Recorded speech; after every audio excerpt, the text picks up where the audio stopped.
আমাদের আজকের আলোচনা ইল্ডার ইল্ডেস্ট বনাম ওল্ডার ওল্ডেস্ট, অর্থাৎ কখন ইল্ডার ইল্ডেস্ট ব্যবহার হবে আর কখন ওল্ডার ওল্ডেস্ট ব্যবহার হবে। প্রথমে আসছে ইল্ডার ইল্ডেস্ট। একই পরিবারের সদস্যদের যেমন ভাই, বোন, সন্তান এদের মধ্যে তুলনা বুঝালে ইল্ডার ইল্ডেস্ট ব্যবহার করতে হয়। যেমন Rahim is my elder brother, Rahim আমার বড় ভাই। Abdur Rahman is my eldest son, Abdur Rahman আমার বড় ছেলে। এখানে একই পরিবারের সদস্যদের মধ্যে তুলনা করা বোঝাচ্ছে। এরপর আসছে ওল্ডার ওল্ডেস্ট। ভিন্ন পরিবারের ব্যক্তি এবং বস্তু বা প্রাণীর জন্য ওল্ডার ও ওল্ডেস্ট ব্যবহৃত হয়। যেমন Swapan is older than Saju, Swapan সাজুর থেকে বয়স্ক।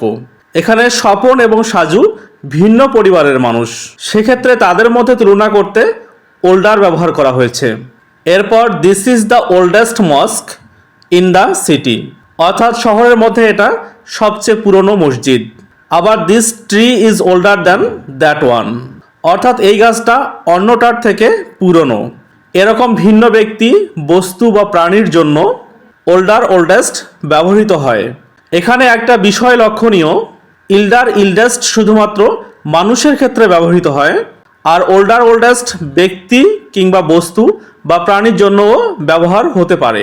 সবশেষে ভিডিও সম্পর্কে কোনো প্রশ্ন থাকলে অবশ্যই জিজ্ঞেস করার জন্য বিনীত অনুরোধ করছি। ধন্যবাদ।